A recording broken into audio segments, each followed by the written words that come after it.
সকালবেলা আজকে ঘুম থেকে উঠে পড়েছি 5টা 10 নাগাদ। কিছুতে আমার ঘুম ভাঙছিল না, তাও অনেক কষ্ট করে ঘুম থেকে উঠে স্নান টান করে রেডি হয়ে নিয়েছি কোর্টে যাওয়ার জন্য। আর আজকে কিন্তু অনেকটাই আগে বাড়ির থেকে বেরিয়েছি, তার কারণ হচ্ছে আজকে কিন্তু ব্যারাকপুর কোর্টে যাবো না, আজকে যাবো হাইকোর্টে। আর যাওয়ার সময় আমরা কল্যাণী মাঝের হাটটা ধরেছিলাম, আর ট্রেনটা দেখতে পাচ্ছ কত ফাঁকা, তাই জন্য অনায়া পুরো বাবু হয়ে বসে পড়েছিল। আর তারপরে আমরা গিয়ে একদম ডাইরেক্ট নেমেছিলাম হচ্ছে ইডেন গার্ডেন স্টেশনে।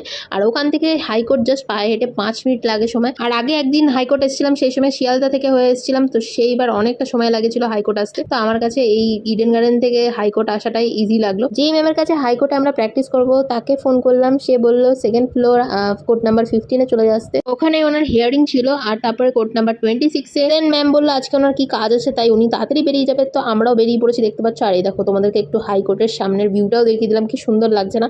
আর তারপরে আমরাও বেরিয়ে পড়ি, আর এখান থেকে শিয়ালদা স্টেশন সোজা চলে যায়। আর ওখানে গিয়ে তনয়ের পেয়ে গেছিলো খিদে, তাই ও চলে গেছিলো KFC-তে খেতে। তো আজকের ভিডিওটা ছিল এইটুকুনি। তো চলো আজকের মতন বাই।